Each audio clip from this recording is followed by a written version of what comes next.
Hi, Hey, how are you? good. I just did a mad scramble to figure out how to do this. Let's see. The guest book. Yeah, this is it. There's a little delay, so I can't always hear you right away. So if I'm not answering right away, I have like 2 seconds of pause. So tell everybody what the guest book is about. I'm sure you can do a much better job than I did. Guest book is, it's a big, juicy family novel that goes back and forth in time from the 30s to the 50s to the present. And it's about an old money family that's run out of its money, but not its place, which is an island off the coast of Maine. And it kind of tracks something that happens in 1936 and the consequences of that as it goes through the generations from 36 to the 50s to the present. And it takes place all in this one, either in Manhattan or this island off the coast of Maine. So it's really thinking about the way in which families kind of tell and half tell their history, and the way that place can hold you to it, can stick the secret to you. So and it's big complicated plot, which of course I love. But I love, there's also an interesting like anti-Semitic type subplot where the older generation, there was some Nazi involvement. Then the current generation, Evie, I never know how to pronounce it.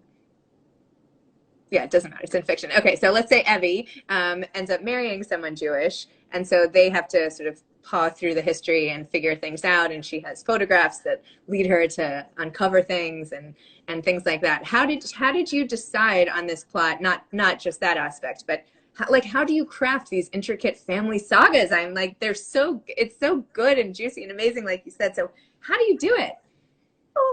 um, well, I really wanted, when I started this book, it was right when Obama was starting to run for the president in 2008, 2009, as in the end of The Postmistress, my second novel.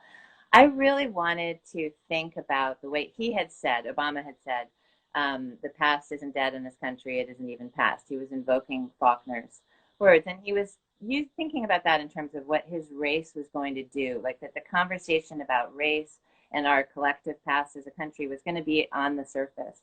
And I had already thought that what I wanted to write next was a book about anti-Semitism and the ways in which it is and it isn't sort of passed, or how it's being passed on now. I grew up in a family. This family, the old money WASP family, is very much the way I grew up. I have married a Jewish man, and I bar mitzvah. I have two boys who are bar mitzvah, and I really wanted to think about the difference between my grandparents in the 30s and the way they talked about, this or that Jew, and what that and the language, the what's passed down in silence, with under the code of manners, and the sort of casual anti-Semitism. So I wanted to create something that showed the reader what's being passed down, but that the people inside the story aren't hearing the ways in which they're echoing and re-echoing the past.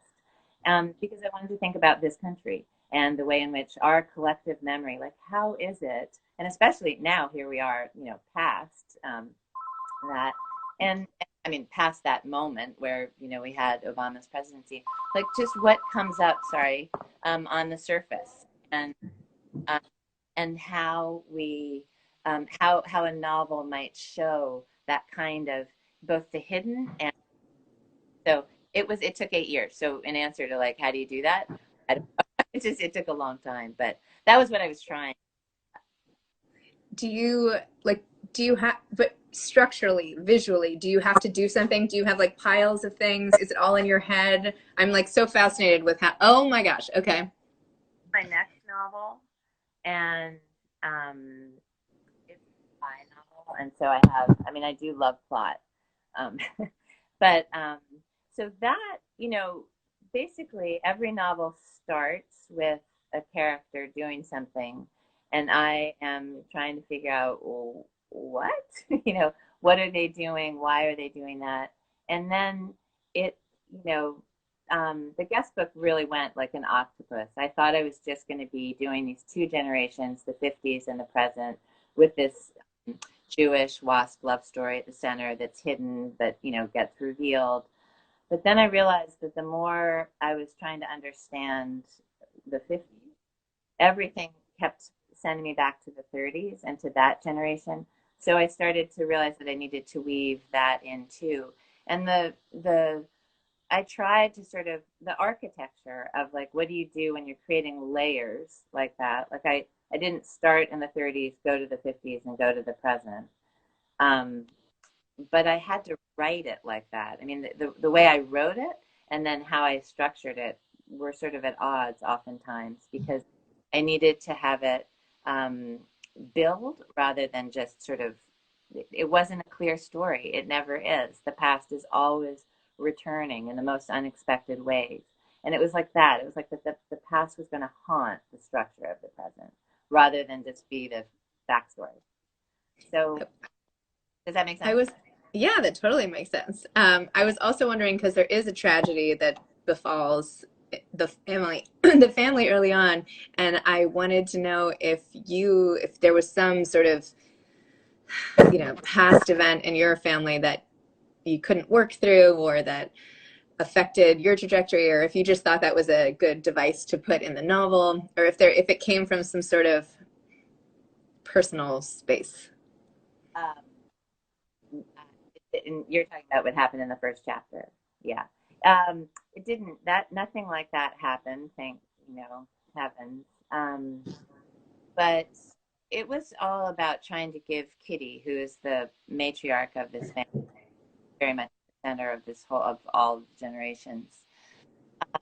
I wanted to make her a complicated character. She's the one who's most overtly anti-Semitic, but I Mm-hmm. about her. I mean, she couldn't be a monster because monsters are, then we can put them at a remove. I wanted to think about, and I wanted my readers to think about the ways in which we are passing on this kind of behavior without thinking about it, like the ways in which we are implicated and connected. So I needed to give her some kind of really her own trauma in order Mm-hmm. make her both uh, sympathetic, but also it set up like the dangers of what she was facing ahead. So it's not that it was a device, but it sort of ran away with itself. And this is what I'm sure every fiction writer you've talked to says. Like I started thinking some terrible thing that had happened, and that's where it did. And um, and it set the bar very high. So to come back from that. But in terms of in my own life, I mean, I really wanted to get to the bottom of the way I was raised, the kind of silence, the racism, the racism. I wanted to tackle it in my own family and wanted to think about that. Do you feel like you've come to some sort of peace or some sort of understanding that you didn't have before, having worked through it in this way? I mean, I feel like it. I have so clear about my responsibility as a white American who was born in 1960. Like I understand sort of where um, what sort of made me and what I want to keep making now that be better. So um, so it's really more just it's clarifying to, as always, it's clarifying to truly confront rather than just to say, "Oh yeah, that happened." Totally. Are you working on anything new?